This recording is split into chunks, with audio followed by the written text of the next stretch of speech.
Rekaman menunjukkan hancurnya posisi sistem pertahanan udara Patriot di wilayah Dnipropetrovsk. Ramai dibicarakan sejak diunggah di akun Telegram @MOD-Rusia pada Sabtu 17 Agustus 2024. Sarana pengintaian mengungkap posisi divisi sistem rudal pertahanan udara Patriot di kawasan desa Selobok, wilayah Dnipropetrovsk. Serangan rudal oleh awak Iskander MOTRK menghancurkan 2 peluncur sistem pertahanan udara Patriot dan stasiun radar AN/MPQ-65. Hasilnya seperti yang terlihat dalam rekaman. Ledakan besar terjadi berulang kali di titik yang berbeda.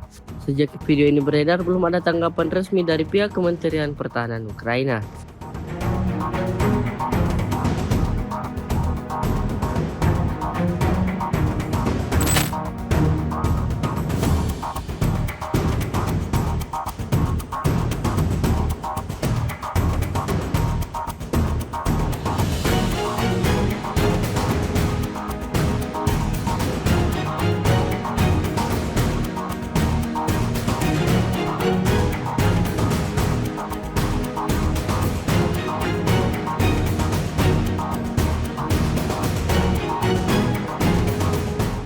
Download Tribun X sekarang, menghadirkan lokal menjadi Indonesia.